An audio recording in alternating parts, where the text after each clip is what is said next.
The dust over Dry Creek had settled decades ago, yet every sunrise still fell upon the same wide-open land that once echoed with gunshots, cattle bells, and the boots of men trying to carve their futures out of a merciless frontier.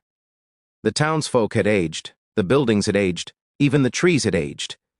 But on a windless, strangely quiet evening, when the horizon blazed orange like the sky itself was holding its breath, a lone horse appeared on the ridge above the abandoned North Trail. It carried a rider, tall, steady in the saddle, wearing a long coat that fluttered like a shadow behind him. No one recognized the horse, but they recognized the rider instantly. And that recognition spread like wildfire the moment he came into view. That's him. That's Cole Maddox. But he can't be alive. 20 years had gone by since the legendary Cowboy vanished. 20 years since he rode into Dusktree Canyon to face the bandit clan known as the Thorn Brothers, who had terrorized ranchers, burned homesteads, and left families shattered. Cole had been the only one brave, or foolish enough to challenge them on their own ground, and no one expected him to return. When the canyon lit with flames that night and the ground trembled from the explosions, everyone assumed the story had ended. Search parties found nothing. No body, no horse, no hat, no rifle. Just ashes, smoke, and the unsettling silence of a place where evil had died. Or so they thought. Now, as he rode calmly into the town of Red Mare, he looked exactly the same. Not older by a single wrinkle, not slower by a single movement. His hair had the same weather-beaten waves. His coat looked untouched by time. Even the small scar under his left eye, the one he got breaking up a bar fight the week before he vanished, was still fresh as if it had healed just yesterday. The townsfolk stepped out of shops, froze mid-conversation, dropped buckets, tools, and grocery sacks. Some backed away, whispering. Others stared in cold disbelief. A little boy tugged on his mother's sleeve and whispered, "Mama, why are people scared of the cowboy?" The woman shushed him instantly. Because no living man looks the same after 20 years. Because the dead don't ride back into town under a sunset. Because the last time Cole Maddox was seen, he was walking straight into what everyone believed was his own burning grave. Sheriff Rylan Harp was the first to approach him, boots crunching on the dirt road. Rylan had been Cole's closest friend once, before he inherited the star-shaped badge and the heavy burden that came with it. He had grown old, lines across his face, a slight stoop in his back, but his voice still carried authority when he called out, "Cole, that you, or am I looking at a ghost?" Cole paused, dismounted, and gave the horse a gentle pat on the neck before lifting his gaze. His eyes, those calm, steady, blue-gray eyes, held no surprise, no guilt, no confusion. "Evening, Sheriff," Cole said, like he'd been gone only a day. "Town looks smaller than I remember." Rylan swallowed hard, torn between relief and fear. You look the same. Exactly the same," he said slowly. "Not older, not anything." Cole shrugged. "Son treats me kindly, I guess." A murmur swept through the crowd. A woman fainted on the steps of the general store. Old man Fletcher made the sign of the cross even though he wasn't religious. Someone whispered, "Shoot him in the leg. See if he bleeds." And someone else hissed, "Don't you dare! Leave him be!" But Rylan wasn't focused on Cole's face. He was staring at the saddlebag on Cole's horse. A metal emblem hung from it, rusted, cracked, unmistakable. The insignia of the Thorn Brothers. The same emblem people had seen burning in Dusktree Canyon the night Cole vanished. "Where'd you get that?" Rylan demanded, stepping closer. "Same place I left it," Cole replied simply. "Dusktree." "That place was destroyed," Rylan shot back. "Explosion left nothing but scorched earth." "Not everything burns," Cole murmured. And for the first time a hint of something, pain, memory, or something darker, crossed his face. People exchanged uneasy glances. Cole didn't offer explanations, and Rylan wasn't ready to push harder. Not yet. But the uneasiness grew when Cole walked through town toward the old saloon, and everyone moved aside like an invisible force was parting them. When he entered the saloon, the piano player stopped mid-note. A glass shattered in someone's trembling hand.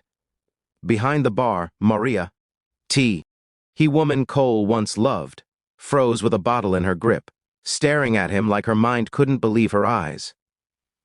She had waited for him once, waited years, cried herself to sleep for months afterward, then moved on with a man who could offer stability instead of danger. Now she just whispered in a trembling voice, "Cole, No, no, this can't be real. He walked up to her gently, almost apologetically. Hello, Maria. Tears filled her eyes. How are you here? Cole looked around the saloon, noticing every shocked face staring back at him. I think that's something everyone wants to know, he said. But truth is, I came back because the Thorne brothers aren't gone. At least one of them ain't. Chaos erupted instantly. Chairs scraped, someone ran out the door, and a few men cursed loudly. Everyone knew the Thorne brothers were a nightmare buried in the past, or so they hoped. Cole explained quietly, There's a man out there, calls himself Gideon Thorne, claims he's the rightful heir to the blood I spilled, says he's coming for Red Mare, coming for all of you. Ryland shook his head. But you got rid of them. We all heard the explosions. You took them with you. Cole stared into the cracked mirror behind the bar. I tried. I really did. But I should have finished the job myself. Maria trembled. Cole, where have you been? What happened to you? Cole hesitated. The room held its breath. I can't explain it in ways that'll make sense. I woke up in the canyon. No fire, no smoke. No time passed for me. None. Ryland stiffened. You saying you didn't live the last 20 years? Cole paused. I didn't experience them. The saloon went silent. A glass rolled off a table and clinked softly on the floor. Outside, the wind picked up suddenly, cold as a grave. Cole finally said, I ain't here to frighten anyone. I just came to warn you. And to finish what I started. But as he stepped away from the bar, every lantern flickered at once. The piano strings rattled by themselves. The air grew icy. And a whisper, a low, rasping whisper no human voice could make, echoed through the saloon beams too late. Chairs scraped on their own. The door slammed shut without anyone touching it. People screamed. And in the chaos, Cole didn't flinch. Not once. Instead, he reached for his hat, tipped it low, and said in a chilling, steady voice, He's here. And that was the night Red Mare learned titch. One thing the frontier feared more than bullets, fire, or outlaw gangs. A man who comes back unchanged after 20 years is not a man who returns alone. The sky over Red Mare turned blood red the next morning, a warning color that made the cattle restless and the birds stay away from the fields entirely. Most people locked their doors, but locking doors on the frontier never stopped the kind of evil that could walk through walls. Cole Maddox stood at the edge of town as dawn broke, staring out toward the desert that stretched endlessly toward Dusktree Canyon. His stance was rigid, almost statuesque, like he'd spent the entire night rooted in that one spot without moving or even blinking. Sheriff Ryland Harp marched up beside him, looking like a man carrying 100 questions and none of the courage required to ask them. For a long time, they both watched the horizon in silence, listening to the distant, hollow sound of wind, whistling through bleached bones half buried in the sand. Finally, Ryland whispered, Cole, you gotta tell me the truth now, not the half-piece you gave in the saloon. What happened to you that night? Cole's jaw tightened. His hands rested on the worn grips of his revolvers. Same guns he carried 20 years ago. I can't explain it without making you doubt your sanity, he said softly. Or mine. Ryland shook his head. I already doubt everything, so go on. Cole inhaled deeply. The Thorne brothers had a weapon, not a gun, not dynamite, something older. Something they stole from an Apache burial site. A talisman shaped like a snake eating its own tail. Said it could give a man power over death. Ryland scoffed despite the fear in his eyes. You expect me to believe outlaw scum were toying with magic? I didn't believe it either, Cole murmured. Until I saw it glow. Ryland stared at him. Cole continued, They weren't planning to use it on themselves. They wanted to bind me to them, make me their puppet, a hunter they could control. But something went wrong. When the canyon exploded, the talisman shattered. What did it do to you? It kept me from dying, Cole answered plainly. But it didn't let me live normally either. I didn't age, didn't breathe, didn't feel hunger, just existed. For 20 years? For me, Cole said quietly, it felt like one long night. Ryland shivered. Cole turned his gaze back toward the desert. But Gideon Thor, he stole the largest shard before the canyon collapsed. He was the youngest brother, the quietest, the most dangerous. Ryland cursed under his breath. Cole continued, With that shard, he didn't die. But he didn't stay human either. And now, he wants revenge. Before Ryland could respond, the wind shifted violently, carrying with it a sound no wind should ever carry, the heavy stagger of footsteps dragging through sand. Cole stiffened. Ryland turned pale. From the far edge of the desert, silhouettes emerged. 7 dark figures moving in unnatural sync, walking like marionettes with broken strings. But one figure walked straight, tall, and confident, Gideon Thorne. He hadn't aged either, though his face had grown pale, his eyes glowing faintly like ember-lit pits. Townsfolk began screaming from behind buildings. Some ran, some got on their knees and prayed, others just stared in frozen terror. Gideon stopped a dozen paces from Cole, smirking like a man who already knew victory tasted sweet. "Cole Maddox," he drawled, "the cowboy who refused to die, the man who ruined everything." Cole stepped forward slowly, his coat billowing behind him like a shadow unhooked from the earth. "Leave Mare, Gideon, this ain't their fight." Gideon laughed, a hollow, echoing sound. "Everything is their fight. Because when you broke the talisman, Cole, the magic bound us together, you and me, life and death. One can't go until the other does." Ryland whispered, "Dear God." Gideon's undead henchmen twitched behind him, faces twisted, shells of the outlaws they once were, held together by something unnatural. Gideon continued, "I came to reclaim what's mine, your life." Cole didn't move, didn't tremble. He simply said, "Then take it from me, coward." Gideon's smile widened, and instantly the undead outlaws charged. Gunfire exploded across the desert edge as townsfolk hiding on rooftops and behind wagons fired desperately, bullets tearing into the undead but doing nothing more than slowing them. Their bodies jerked from the impact, but they kept running.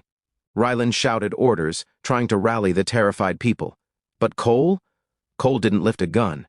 Instead, he stepped into the path of the charging undead, and with a speed no normal human possessed, he disarmed one outlaw, twisted its neck with a single motion, and flung the corpse aside.